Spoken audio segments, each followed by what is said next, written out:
Vous venez de faire l'expérience du phosphène et vous avez pu observer ces couleurs tout à fait fantastiques. Avant de vous parler des applications pratiques des phosphènes, voyons ensemble tout d'abord les différentes façons d'obtenir le phosphène et de quoi est composé ce phosphène. Commençons par les différentes sources d'éclairage que nous utilisons principalement pour produire des phosphènes. Avec les animations sur le site, vous avez appris que le phosphène se perçoit aussi bien les yeux fermés que les yeux ouverts. Et que, si vous projetez votre phosphène sur votre étude, celui-ci augmente de façon importante votre taux de concentration. Vous avez également appris que ce qui est important, c'est de mettre ses pensées dans le phosphène. Car ce qui est important, c'est de faire le mixage phosphénique, c'est-à-dire le mélange des pensées avec les phosphènes. Car faire des phosphènes seuls ne développe pas les facultés intellectuelles. Pour développer des facultés intellectuelles, ce qu'il faut, c'est mettre ses pensées, qui peuvent être le résumé de son cours, ou un passage de ce que l'on étudie, dans le phosphène. Il est évident que si l'on peut faire ainsi des phosphènes avec une simple ampoule, on doit aussi pouvoir les faire avec d'autres sources lumineuses, et notamment le soleil. Mais avant de vous parler des phosphènes obtenus avec le soleil, je dois vous dire un mot sur les deux variétés de phosphènes que l'on obtient en fixant la lampe. En effet, le phosphène obtenu après 20 secondes de fixation de la lampe est appelé phosphène. Mais si au lieu de fixer la lampe 20 secondes, vous la fixez durant 2-3 minutes, votre phosphène va apparaître sur votre lampe. On parlera alors de cophosphène ou phosphène associé à l'éclairage.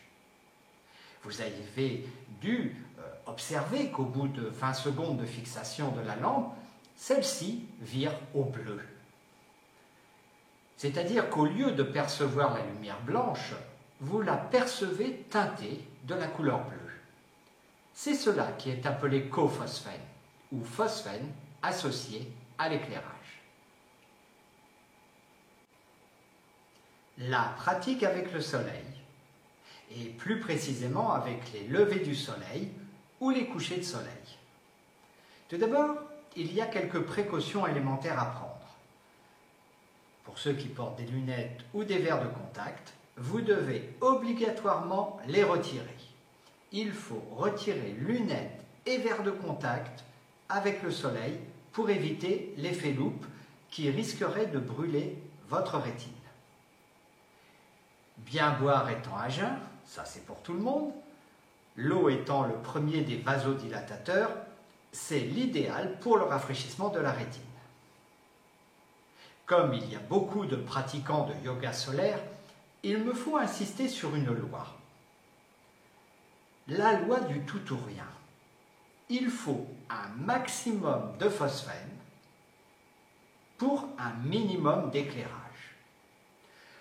Le maximum de phosphène est obtenu par une ampoule de 60 à 100 watts avec 20 à 30 secondes de fixation à 1,50 m de distance. Vous ne mettrez pas plus d'eau que ce que peut contenir votre verre. Si vous remplissez trop votre verre, il débordera et pourra occasionner quelques dégâts. Il vous faudra éponger. Avec une source lumineuse, il ne sert à rien de fixer trop longtemps car l'œil va faire un barrage à l'excès de lumière et vous risquez de l'endommager.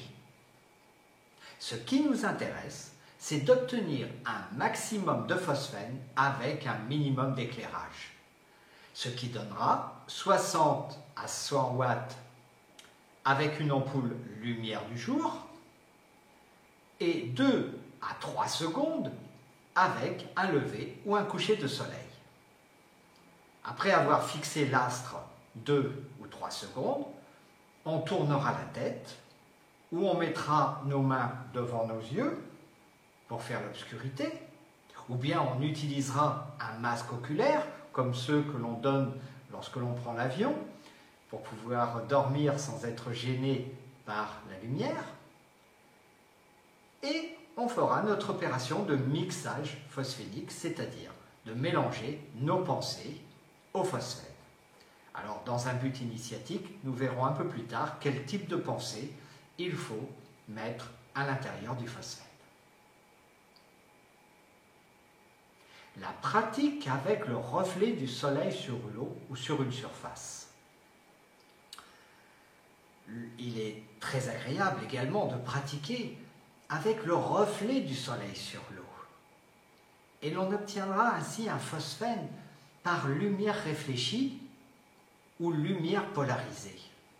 Et le docteur Lefébure a montré, notamment dans son livre « La clé scientifique des manifestations surnaturelles », que la lumière polarisée est l'élément clé qui permet le développement de la voyance, de la clairvoyance, des flashs. Et d'ailleurs, ceci se retrouve dans certaines pratiques africaines, notamment lorsque le chef religieux est consulté pour savoir où il y aura du gibier pour les chasseurs. Sa pratique consiste à fixer le reflet du soleil sur l'eau d'une calebasse et à laisser venir à lui des visions et donner ainsi l'orientation aux chasseurs en leur indiquant la direction dans laquelle ils doivent se rendre, soit d'aller vers l'est, l'ouest ou le sud. Et il arrive que des explorateurs ou des chasseurs européens qui se trouvent à côté du chef religieux africain aient aussi la même vision. Pourquoi ? Parce que, nous le verrons, les phosphènes et les pensées mises dans le phosphène sont très transmissibles par télépathie. Alors, pour plus d'informations sur la lumière polarisée et ses effets, je vous invite à consulter sur le site internet les pages où il y a ces explications.